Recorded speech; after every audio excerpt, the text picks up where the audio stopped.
Mari saudara sekalian kita berdoa. Tuhan, kami bersyukur untuk kasih dan karunia Tuhan, pemeliharaan Tuhan atas setiap kami dan juga untuk hamba-Mu yang Engkau percaya untuk mengajak umat tebusan-Mu pada hari ini, merenungkan tentang Engkau dan kebenaran-Mu. Siapakah hamba-Mu ini Tuhan sehingga Engkau percayakan hak istimewa ini? Maka sungguh mohon belas kasihan-Mu kepada setiap kami. Sehingga ya Tuhan, baik yang berbicara maupun yang mendengarkan, kami boleh berjumpa dengan Engkau secara pribadi. Dan kami boleh kemudian mendapatkan sebuah pesan yang dari Tuhan. Apa yang Tuhan mau nyatakan kepada kami pribadi demi pribadi. Terima kasih Tuhan, dalam nama Tuhan Yesus kami berdoa. Amin. Silakan duduk saudara sekalian. Selamat pagi dan shalom bagi saudara sekalian. Saya ada di antara saudara pada hari ini dalam rangka pertukaran mimbar Sinode GKY.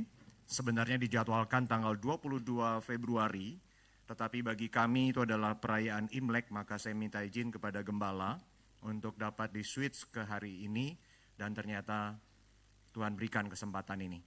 Bapak Ibu Saudara sekalian, saya melayani di GKY Sunter, maka membawa salam dari para penatua, rohaniwan, dan jemaat GKY Sunter. Kiranya kita bersama-sama di dalam satu keluarga, di dalam Tuhan dan di dalam GKY, boleh saling mengenal, boleh terus saling bertumbuh bersama. Saudara sekalian, kita akan merenungkan kelanjutan dari apa yang sudah disampaikan oleh Gembala Saudara minggu yang lalu, yaitu kita akan membicarakan rahasia berbahagia yang kedua. Saya akan bacakan dari Matius pasal 5 ayat 4. Matius pasal 5 ayat 4.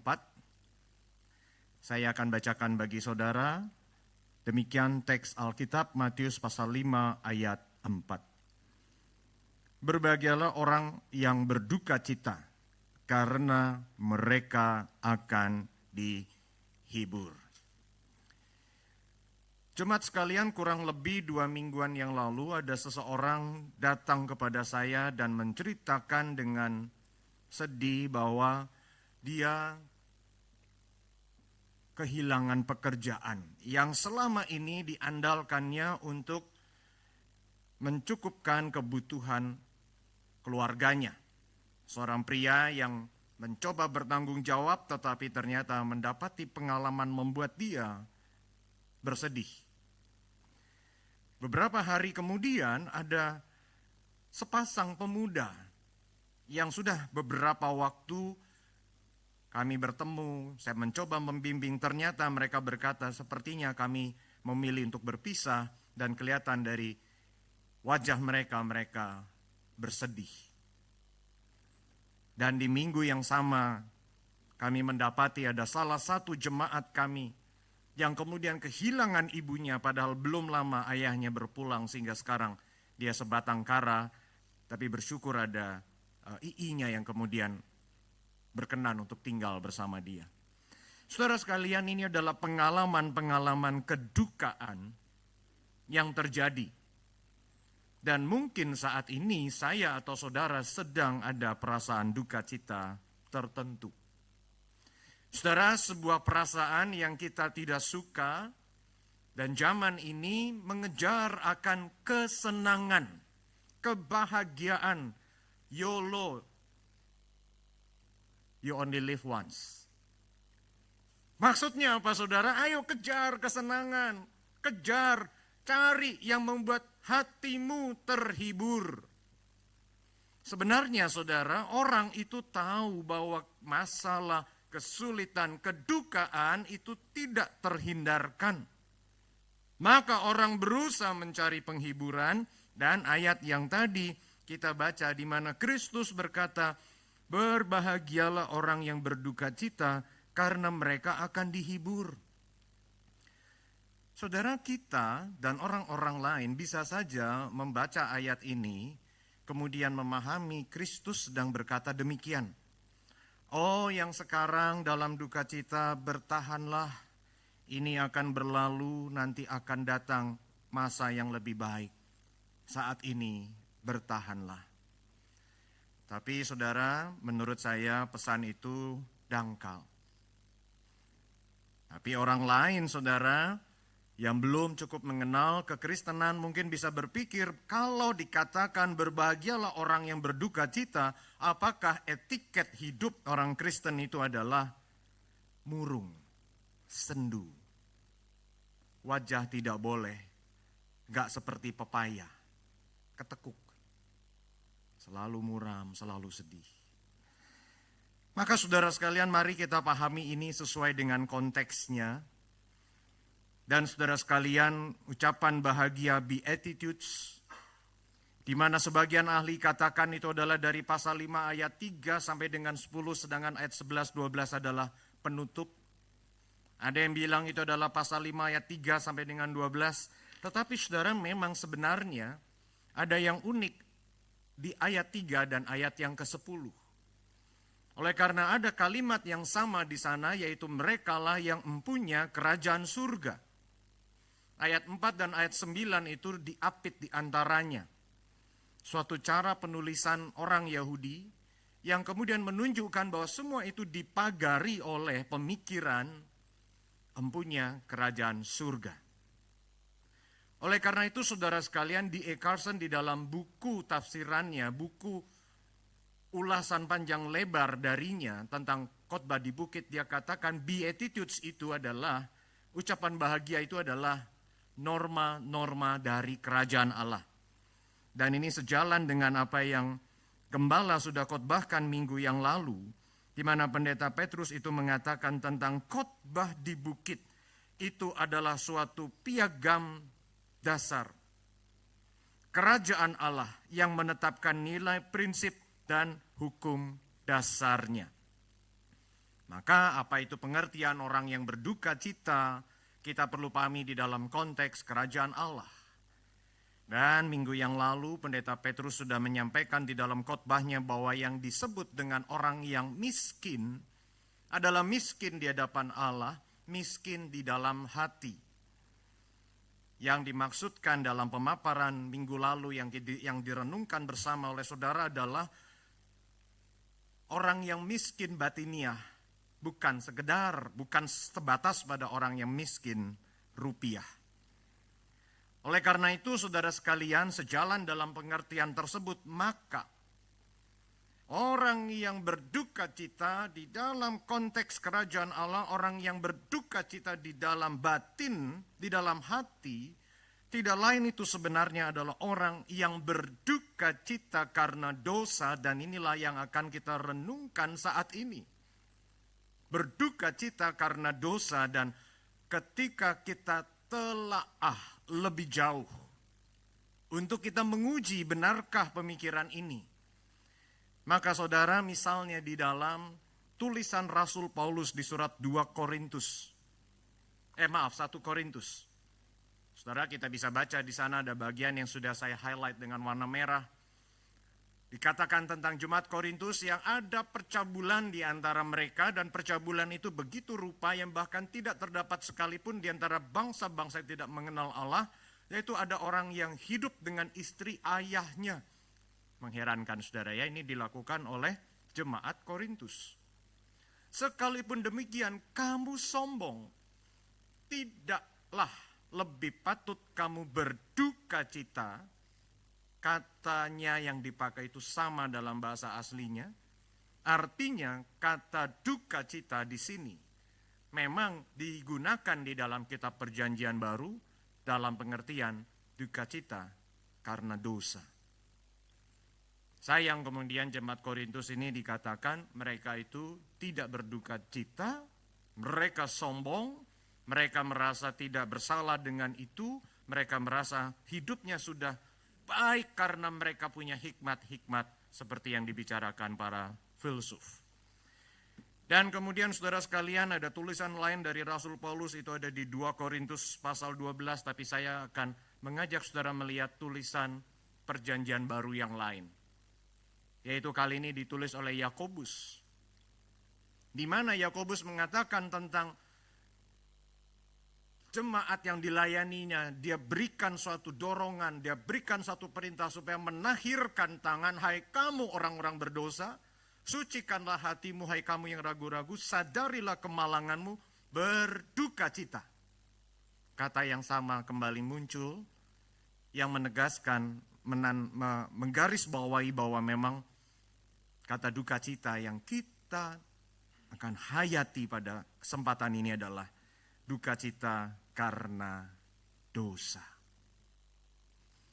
Jemaat GKI Karawaci sedang terus menggumulkan tentang rahasia kebahagiaan. Rahasia bagian kedua untuk mendapatkan berkat dan kebahagiaan surgawi adalah yang kita renungkan pada hari ini. Berduka cita karena dosa. Berduka cita karena dosa personal maupun komunal, dosa pribadi maupun dalam kebersamaan dengan orang-orang lain. Kalau kita jujur, ketika saya berefleksi kepada diri saya, cenderung saya dan saudara, cenderung kita itu bisa lebih menunjuk, oh itu kesalahan dia, oh itu karena sistem, oh itu karena orang lain. Bukan tentang saya. Kiranya kita bisa terus berefleksi sehingga kita menyadari akan dosa kita dan berduka cita karena itu. Tetapi bisa ada kemungkinan yang lain, yaitu cenderung kalau kita mendengar ada ketidakadilan terjadi, kita mendengar ada kesalahan terjadi yang memang bukan oleh kita, tetapi kita lalu berkata, it's fine, yang penting bukan terkait diri saya. Sehingga seolah-olah tidak peduli pada kesalahan komunal, tetapi semestinya bukan demikian. Lalu kalau kita merenungkan saat ini tentang duka cita karena dosa, saudara, maka dan kalau dikatakan akan dihibur, berarti penghiburan yang dimaksud Kristus terkait dengan dosa, maka bukankah teologi kita mengatakan di dalam Kristus kita sudah ditebus? Berarti di dalam Kristus saat ini sudah ada penghiburan terhadap dosa. Lalu mengapa ayat ini berkata akan? Akan berarti yang akan datang. Nah, saudara, disinilah kita kembali diingatkan akan pengertian sudah namun belum genap. Kita sudah ditebus dalam Kristus, sudah, tapi belum genap seutuhnya. Sehingga misalnya Rasul Paulus sendiri berkata di Roma pasal 7, bahwa apa yang dia lakukan yaitu yang dia tahu yang tidak baik, bahkan dia menemukan di dalam dirinya ada hukum dosa. Memang saudara di dalam realitas sudah tapi belum genap itulah. Maka kita menantikan saat penggenapan penghiburan tuntas total dari Tuhan. Tetapi yang kita renungkan saat ini adalah kiranya kita berduka cita karena dosa dan itulah rahasia bahagia yang kedua. Tapi saudara, pada waktu kita kemudian mau mendalami lebih jauh tentang duka cita karena dosa. Saya ingat saudara, belasan tahun yang lalu ada seorang pemuda bersama dengan pasangannya datang dan ngobrol dengan saya. Dan dengan rileks, dengan ringan dia katakan, zaman sekarang kalau yang berpacaran itu lalu tidak berhubungan badan, itu aneh. Saya jadi mikir, kok yang anehnya beda ya zaman saya dengan zamannya ya. Jadi yang aneh itu yang mana? Kemudian ada sepasang yang memang saat ini sedang saya bimbing, saudara sekalian. Kemudian dia katakan dengan polosnya, aduh itu pengen staycation sama cowok saya ini loh. Dia mau acara kantor ke suatu kota di Jawa Tengah, dia sebutin. Pengen staycation sama dia, tapi orang tuaku melarang. Dia sepertinya prihatin dengan gak boleh staycation. Kami akan tidur di 2 kamar berbeda. Kami memang pergi berdua, tapi kami tidur di 2 kamar berbeda. Saya ajak ngomong. Ternyata pernah tinggal di satu apartemen bersama beberapa hari. Dan dia tidak merasa bersalah dengan itu. Saudara sekalian, maka ini membawa saya teringat kepada tulisan mendiang pendeta Daniel Lukas Lukito. Di mana zaman ini orang bersikap akomodatif, dia pakai istilah itu, akomodatif. Akomodatif beda dengan permisi. Akomodatif itu lebih ada nuansa rela mengakomodasinya, rela merangkulnya menjadi bagian dari hidup. Permisif berarti, standar itu mungkin sama, udahlah nggak apa-apa lah, nggak usah saleh-saleh lah. Udahlah kalau nggak begini nanti kamu nggak bisa loh. Nah jadi kalau kompromi ya sudahlah nggak apa-apa. Kita ngerti saudara ya hal-hal ini. Yang saya tulis italik itu tambahan saya saudara dari buku beliau. Maka saudara kita perlu berpikir sekarang tentang mengapa jangan-jangan saya dan saudara juga kita akomodatif, permisif dan kompromi terhadap dosa. Kemungkinan yang pertama saudara adalah memang karena ketidaktahuan. Ada orang yang saya kenal saudara, dia tahu membunuh itu salah, dia tahu kalau melakukan pemerkosaan itu salah, mencuri itu salah, apalagi ada sanksi-sanksi, entah sanksi berupa hukum ataupun hukum pidana atau sanksi berupa sanksi sosial. Maka saudara dia jelas tidak akan melakukannya. Tetapi dia baru tahu saat itu bahwa ternyata bejo, bengong jorok, menghayalkan yang tidak senonoh di pikiran, itu sudah dosa. Dia baru tahu saat itu bahwa firman Tuhan itu berkata, setiap orang yang memandang perempuan hingga menginginkannya sudah berzina dengan dia dalam hati. Karena dia tidak tahu, dia pikir yang dia lakukan selama ini adalah sah. Daripada dia melakukan yang tidak senonoh dengan wanita-wanita yang tidak sepatutnya dan dia harus mengeluarkan uang untuk itu, dengan resiko tertular penyakit, aku lakukan ini saja. Tapi begitu dia tahu kebenaran, maka dia mengerti batas mana boleh, mana tidak. Maka hatinya berubah, dia lebih bisa mengerti rasa bersalah yang lebih tepat adalah yang bagaimana terhadap dosa. Yang pertama kemungkinannya adalah tidak tahu. Kemungkinan yang kedua adalah karena kita dibesarkan di dalam keluarga dan kita dipengaruhi oleh lingkungan, saudara, maka ada beberapa hal yang bisa kita coba pikirkan. Ada orang yang saya kenal, saudara, dibesarkan di dalam keluarga di mana dari kecil ditanamkan oleh orang tuanya melalui pengajaran yang sifatnya itu verbal secara langsung, bicara tentang uang adalah segala-galanya. Dan seorang anak itu seorang observer yang ulung.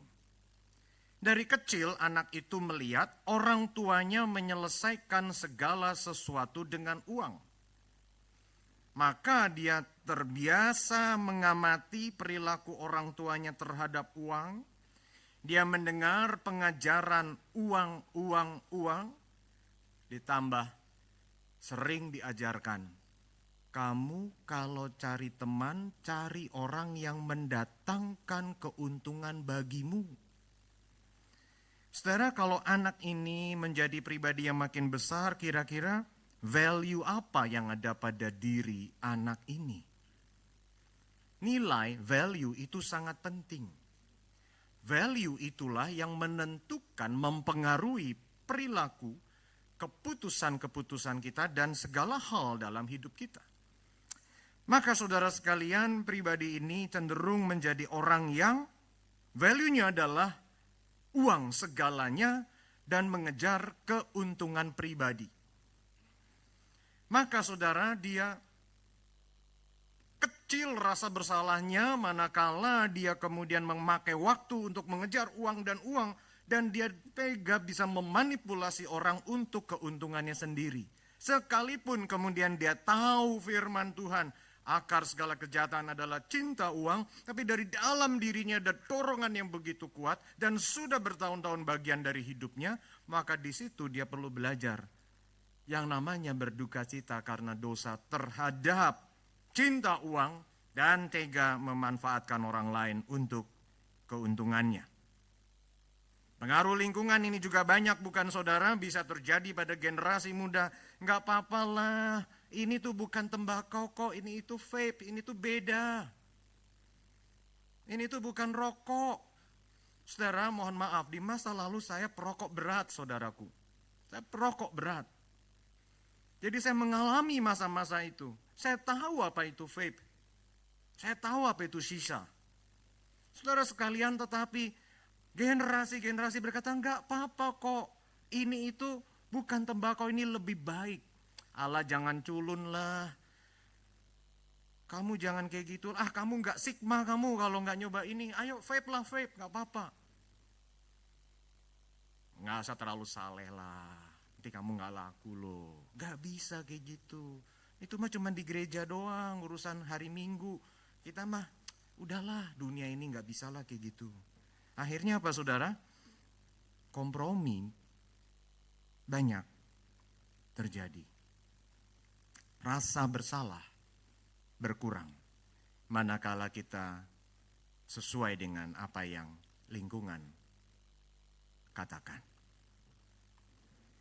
Budaya dunia juga berpengaruh dengan besar ketika secara umum kemudian ada sebuah pandangan, enggak apa-apa demi cinta, demi hak asasi. Tidak peduli siapapun engkau, maka cintamu pantas dihargai dan pantas dirayakan dalam kebersamaan masyarakat. Maka orang tidak lagi merasa itu sesuatu yang aneh. Yang dulunya tertutup sekarang menjadi terbuka dengan lebih gamblang dan seolah-olah permisif secara bersama menyebabkan kita yang cenderung tidak menerimanya menjadi aneh. Maka saya pernah katakan di dalam khotbah saya di GKI Sunter, yang mana yang normal? Yang normal adalah kita mau taat melakukan firman, atau yang normal adalah kompromi terhadap apa yang dunia sedang katakan. Yang mana yang normal? Tapi sekarang seolah-olah kita yang mau bertekad memegang kebenaran firman menjadi orang-orang yang aneh. Apalagi saudara, kalau memang gereja dalam pengajarannya itu menyebabkan orang salah mengerti mana yang boleh, mana yang tidak boleh. Gereja tidak peka kepada apa yang semestinya terus diberitakan dan diajarkan. Sebagai contoh saudara, ini di Ghana di masa lalu di Cape Coast Castle. Sebuah bangunan yang bersih, yang megah. Ini foto saat ini. Bisa bayangkan ketika tahun 1800-an, 1900-an ini seperti apa bangunannya. Megah, besar.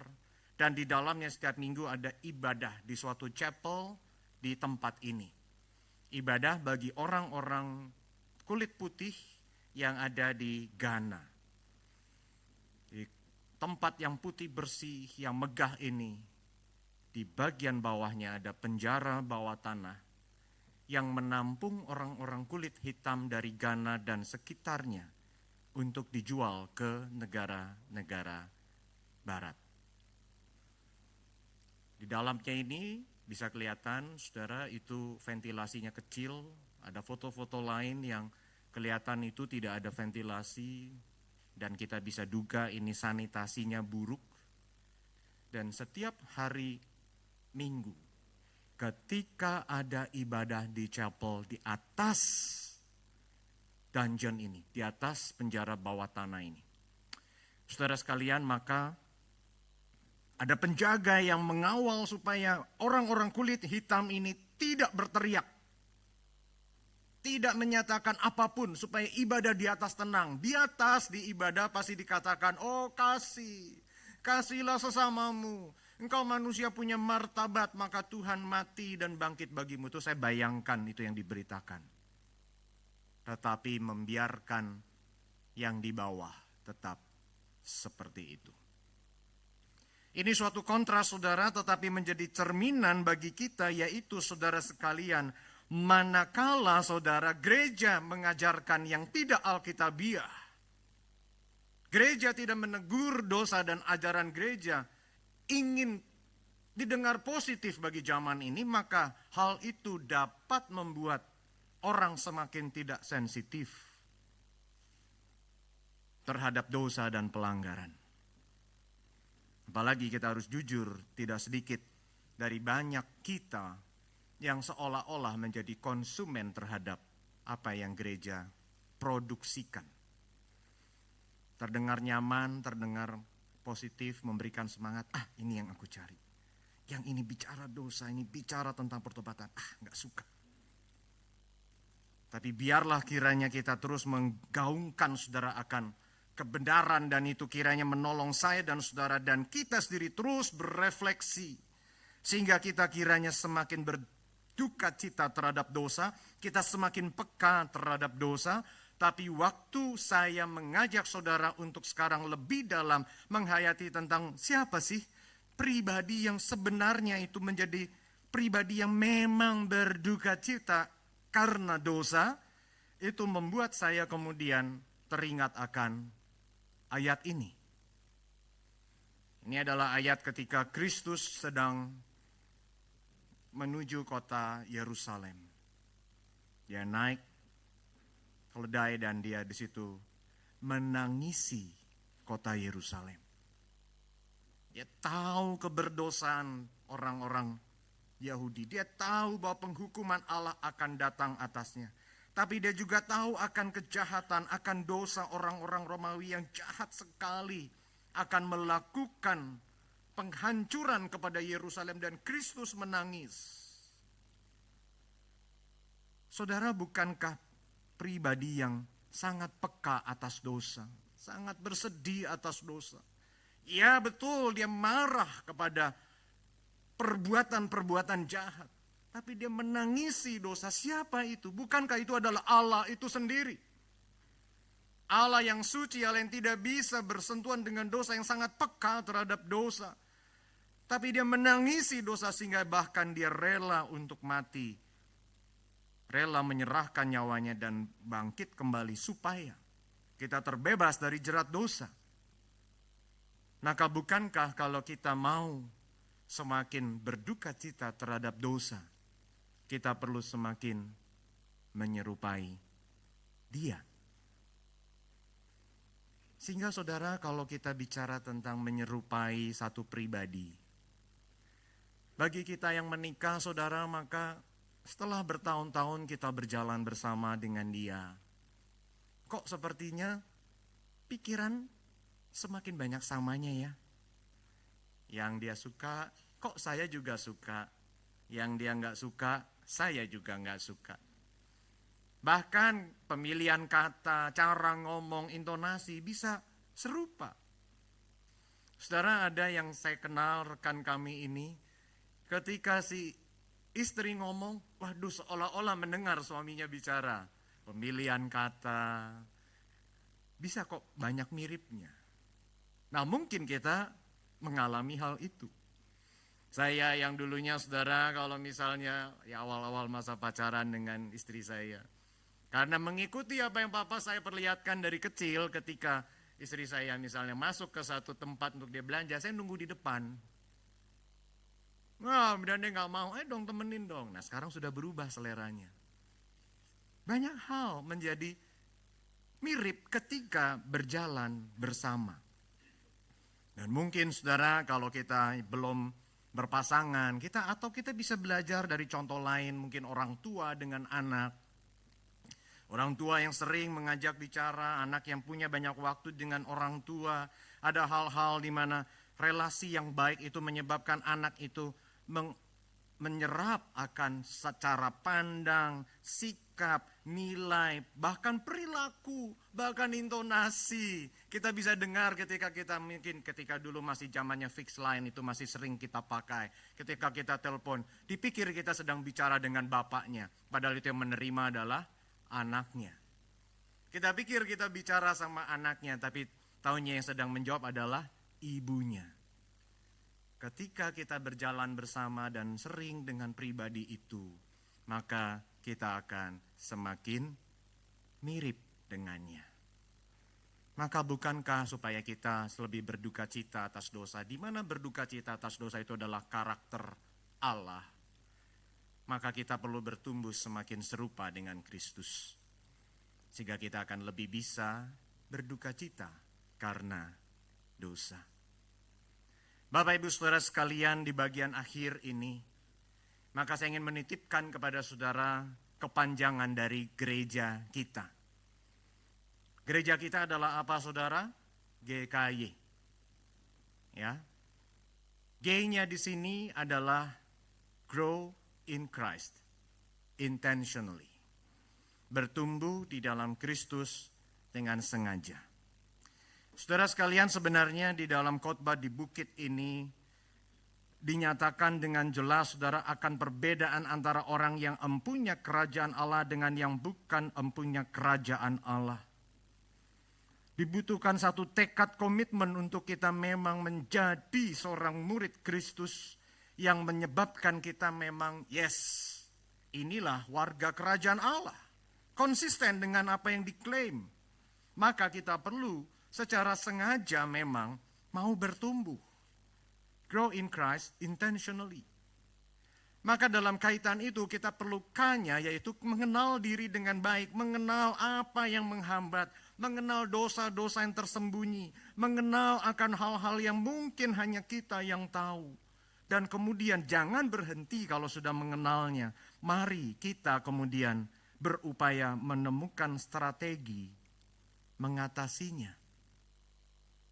Untuk menemukan strategi mengatasi memang tidak bisa sendirian.